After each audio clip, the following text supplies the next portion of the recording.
ఈ జిల్లా పార్టీ నాయకులకు అందరికీ కూడా నేను కృతజ్ఞతలు తెలియజేస్తున్నాను. మొదటిగా ఇంత గొప్ప సన్మాన సభ జరిగిందంటే ఏమర్థమైతుంది? వచ్చేది ఎవరిది ప్రభుత్వం? వచ్చేది ఎవరిది ప్రభుత్వం? గులాబీ జెండా మళ్ళీ ఎగరబోతున్నదనే ఈరోజు ఈ సమావేశంలో ఇంతమందిని చూసిన తర్వాత నాకు అర్థమైపోయింది. ఎవరిది?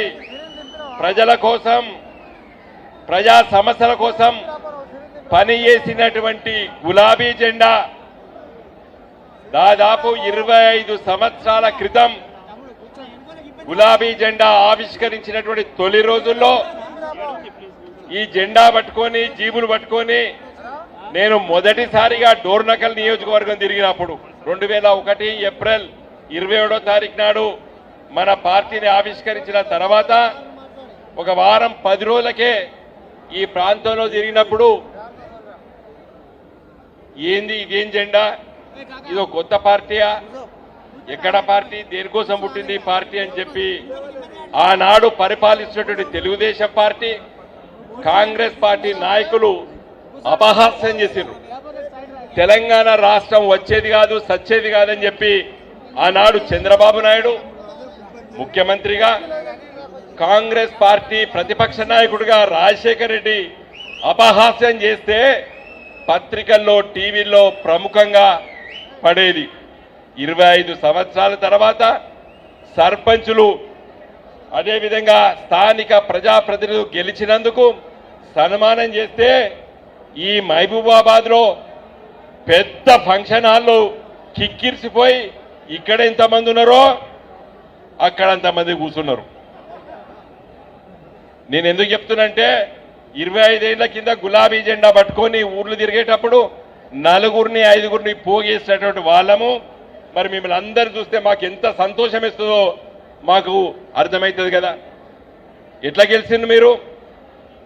నిజంగా నేను ఒక రాష్ట్ర పార్టీ నాయకుడిగా తెలుసు, మీ సొంతంగా గ్రామీణ ప్రాంతాల్లో ఇవాళ గెలిచినటువంటి సర్పంచులు, వార్డు మెంబర్లు మీరందరూ కూడా కసితో పనిచేసి మళ్ళీ గులాబీ జెండానే వస్తేనే తెలంగాణ బాగుపడుతుంది అనేటువంటి ఒక కసితో మీకు ఆర్థికంగా కానీ మిగతా విషయాల పార్టీ పెద్ద సహాయ సహకారాలు అందించకపోయినప్పటికీ కూడా ఇంత పెద్ద ఎత్తున మీరందరూ కూడా గెలిచిన విషయాన్ని ఇవాళ నేను గుర్తు చేస్తున్నాను. నాకు తెలుసు, ఎందుకంటే ఇవాళ ఓడిపోయినటువంటి పార్టీ ప్రతిపక్షంలో ఉన్నాం, కష్టమైతుంది. ఈ కష్టాన్ని మీరు గ్రహించి ఆది నాయకత్వం ముందుకు పోవాలని చెప్పి ఇవాళ ఇంత పెద్ద ఎత్తున ప్రజలు స్పందిస్తే మీరు గెలిచినరు. ఇవాళ పార్టీ మాలాంటి వాళ్ళకి చాలా ఉత్సాహం వచ్చింది. మేము ఈరోజు మాజీ పార్లమెంట్ సభ్యులం కావచ్చు, కానీ ప్రజాక్షేత్రంలో ఉన్న వాళ్ళం, ప్రజా సమస్యలు తీసుకొని పనిచేస్తున్నాం. నిత్యము ఈ రాష్ట్ర ప్రభుత్వము, ఈ కాంగ్రెస్ పార్టీ, రేవంత్ రెడ్డి గారి నాయకత్వాన్ని పరిపాలిస్తున్నటువంటి ఈ పార్టీ ఈ రాష్ట్రానికి ఏమి హామీలు ఇచ్చిందో ఒక్క హామీ కూడా నిలబెట్టుకోలేనటువంటి దౌర్భాగ్య పరిస్థితి ఈరోజు రాష్ట్రంలో ఉన్నది. నేను మళ్ళీ చెప్తున్నా, మీకు స్థానిక సంస్థల ఎన్నికలు మొత్తం కంప్లీట్ కాలేదు. కేవలము వార్డు మెంబర్లు, సర్పంచ్ల ఎన్నికలు మాత్రమే అయినాయి. రేపు అస్సలు ఉన్నది ముసుళ్ళ పండుగ. ఏందది? ఎంపీటీసీలు, జెడ్పీటీసీలు. మీ దాంట్లో ఎంతమంది పోటీ చేయడానికి చేతులు ఎత్తండి. అందరు చేతులు ఎత్తుతారు. మున్సిపాలిటీలు ఎవరైనా కావచ్చు. ప్రజాస్వామ్యం 2004లో నేనెవరిని, వినోద్ కుమార్ ఒక వకీలు వరంగల్ కోర్టులో, కేసీఆర్ గారు గులాబీ జెండా ఇచ్చిండు తెలంగాణ కోసం కోబిడ్డ అంటే పోతే మన వరంగల్ ప్రజలు 2 సార్లు గెలిపించారు నన్ను. రాజకీయాల్లో నేను చిన్నోని, నేను అంత పెద్ద అవుతానని అనుకోకండి మీరు ఎవరు కూడా. రేపు రాష్ట్రంలో శాసనసభ స్థానాలు పెరగబోతున్నాయి, పార్లమెంట్ స్థానాలు పెరగబోతున్నాయి. కష్టపడండి. నేను ఆ మధ్య ఒకసారి కేసీఆర్ గారితో మాట్లాడితే చెప్పిన, 83లో కేసీఆర్ గారు చాలా చిన్న వయసు, ఎన్టీ రామారావు గారి దగ్గర పోతే బీ ఫామ్ ఇస్తే ఎమ్మెల్యే అయిండు, మంత్రి అయిండు. తెలంగాణ కోసం ఒక పార్టీ పెట్టిండు. 20 ఏళ్ల తర్వాత మాలాంటి పిల్లలకి బీఫామ్లు ఇస్తే మేము ఎంపీలమైనాం, కేంద్రంతో కొట్లాడినాం, తెలంగాణ తెచ్చినాం. మళ్ళీ ఇప్పుడు 20 ఏళ్ళు అయింది. ఒక కొత్త తరాన్ని లేపవలసినటువంటి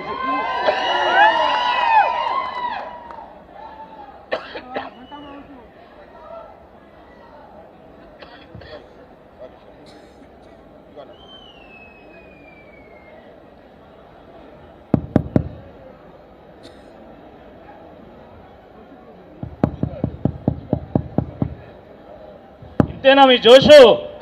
మొన్నటి దాకా ఒక లెక్క, ఇవాటి నుండి ఒక లెక్క. దానికి తగ్గట్టుగా మీరందరూ స్పందించాల్సిందే కోరుతూ జై తెలంగాణ. వినోద్రావు గారు మళ్ళీ కంటిన్యూ చేస్తారు. ఈ మైకు గుంజుతానే.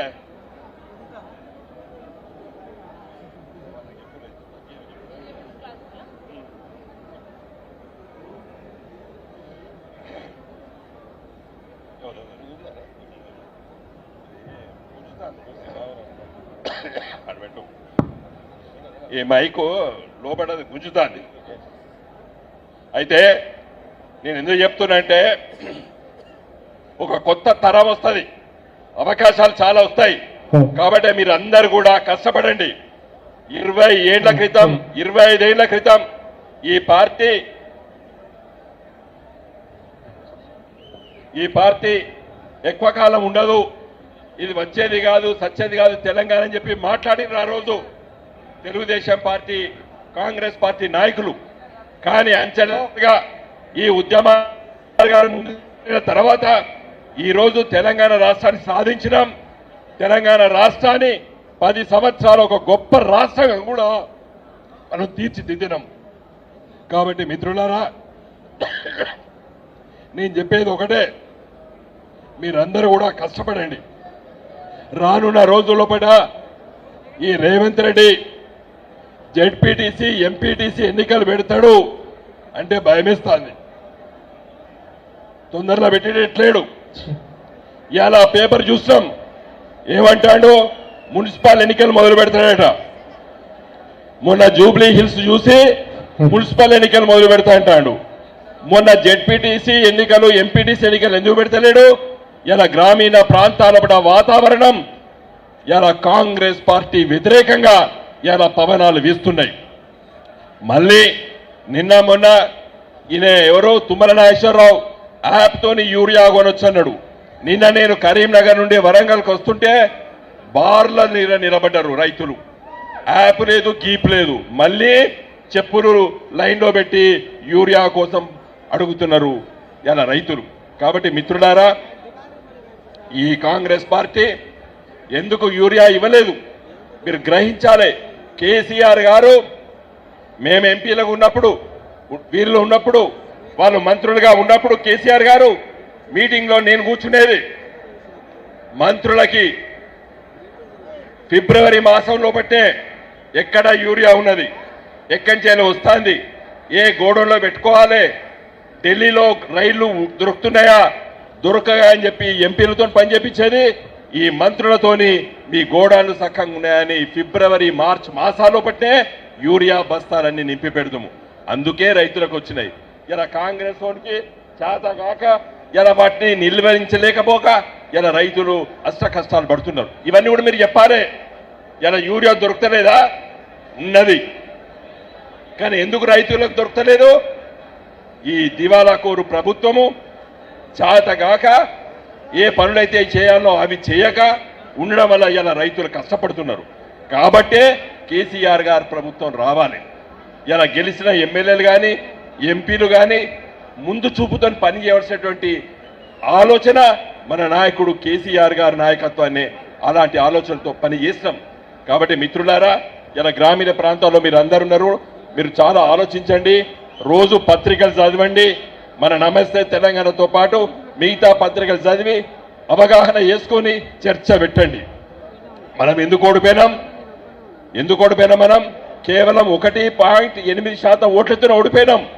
కారణం ఏంటంటే కాంగ్రెస్ పార్టీ తీవ్రమైనటువంటి ఆరోపణలు చేస్తే వాటిని తిప్పి కొట్టలేదు. మనం వీడు మాట్లాడితే ఎవడింటలేని అనుకున్నాం, కానీ 100 అబద్ధాలు మాట్లాడితే అది నిజమైపోతుంది.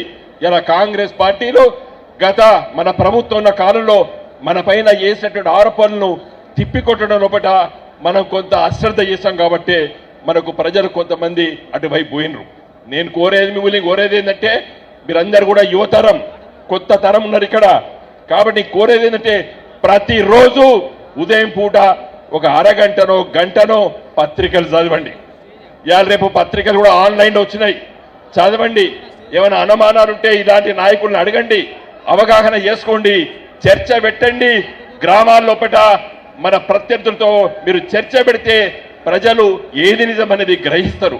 కాబట్టి అలాంటి ఆలోచనతో పనిచేస్తే రానున్న రోజులపట మనం తప్పనిసరిగా తెలంగాణలో ఉన్నటువంటి 31 జిల్లా పరిషత్ లోపట గులాబీ జెండా ఎగరబోతున్నదని కూడా మీకు తెలియజేస్తూ నేను సెలవు తీసుకుంటున్నా. జై తెలంగాణ. యువతల్లో ఉత్సాహం, ప్రజల్లో నమ్మకం, తెలంగాణ రాష్ట్ర భవిష్యత్ ఆశాజ్యోతి